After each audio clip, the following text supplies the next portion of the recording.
트럼프, 아랍국의 이란 전쟁 비용 요청. 캐롤라인 레빗 백악관 대변인은 30일 아랍 국가들에게 대이란 전쟁 비용을 부담하게 하는데 도널드 트럼프 미 대통령이 꽤 관심이 있을 것이라고 말했어요. 이란의 협상 타결을 재차 압박하면서 이런 황금 기회를 날려버리면 심각한 대가를 치르게 될 것이라고 경고도 했어요. 캐롤라인 레빗 백악관 대변인은 이날 백악관 브리핑에서 걸프전 당시 사우디아라비아와 쿠웨이트, 아랍에미리트 등 아랍국이 전쟁 비용의 상당 부분을 부담했는데 이번에도 그럴 것인가라는 질문을 받자 트럼프 대통령이 그들에게 그렇게 할 것을 요청하는데 꽤 관심이 있을 것이라고 말했어요. 레빗 대변인은 대통령과요. 앞서가고 싶지는 않지만 내가 알기론 대통령이 가진 아이디어라며 트럼프 대통령이 관련 언급을 할 것이라고 덧붙였어요. 미국의 대이란 군사작전에 막대한 비용이 들어가는 상황에서 이란 위협 제거로 안보상 이익을 보게 되는 아랍 지역 국가들이 비용 부담에 나서야 한다는 뜻으로 보여요. 레빗 대변인이 브리핑에서 자세한 언급을 하지는 않았지만 트럼프 대통령에게서 관련 발언을 듣게 될 것이라고 한 점으로 보아 백악관 내부적으로 아랍 국가의 이란 전쟁 비용 분담에 대한 논의가 있었을 가능성이 커 보여요.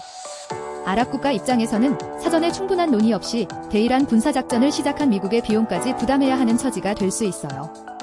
이란 핵 위협 제거와 세력 약화가 아랍국의 중요한 사안인 것은 맞지만 아랍에미리트를 필두로 아랍 여러 국가들이 이란 공격의 피해를 본 상황에서 비용 분담 논의의 전개 향방이 주목돼요. 레빗 대변인은 이날 이란과의 협상이 잘 진행 중이라며 이란이 이런 황금 기회를 거부할 경우 심각할 대가를 치르게 될 수 있다고 경고했어요. 레빗 대변인은 협상이 이어지고 있고 잘 되고 있다 하면서 공개적으로 나오는 언급은 물론 비공개적으로 오가는 것과 많이 다르다라고 말했어요. 그러면서 이란의 한 세대에 한 번 올까 말까한 기회라며 만약 이란이 이 황금 기회를 거부한다면 이란이 심각한 대가를 치를 수 있도록 모든 선택지와 함께 군이 대기 중이라고 덧붙였어요. 레빗 대변인은 이란이 비공개 대화에서 몇몇 조항에 동의했다는 주장도 했어요. 미국은 이란 측에 15개 항으로 이뤄진 종전안은 전달한 바 있어요. 그는 당초 제시된 4에서 6주의 전쟁 기간에 변동이 없다고도 했어요.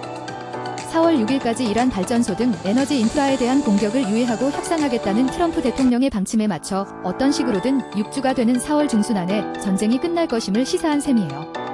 레빗 대변인은 미국과 이란 간직 간접적 협상에 따라 며칠 내로 호르무즈 해협에 유조선 20척이 추가로 지나갈 것이라고도 했어요. 이와 관련 스콧 베선트 미국 재무장관은 이날 폭스뉴스와의 인터뷰에서 시간이 지나면 미국 측의 호의를 통해서건 다국적 호의를 통해서건 미국이 호르무즈 해협에 대한 통제권을 탈환해 항행의 자유를 누리게 될 것이라고 말했어요. 트럼프 대통령은 당초 호르무즈 해협을 개방하지 않으면 이란 발전소와 에너지 인프라를 공격하겠다며 27일까지로 시한을 제시했다가 내달 6일까지로 다시 열흘 연장한 바 있어요. 한편 레빗 대변인은 예루살렘 성지에서 이스라엘 당국의 제지로 미사가 열리지 못한 데 대해서는 우리는 예배자들이 성지에 접근할 수 있기를 바란다면서 우려를 표했어요. 레빗 대변인은 트럼프 대통령의 5월 방중을 앞두고 미 고위 당국자들이 중국을 방문할 수 있다고 말했어요. 정상회담에 앞서 통상적으로 이뤄지는 의제 협의용 방문을 지칭한 것이에요. 미국이 러시아 유조선의 쿠바행을 용인한 데 대해서는 인도적 차원이라면서 제재 정책에 공식 변경이 있는 것은 아니고 사안별로 결정되는 것이라고 주장했어요.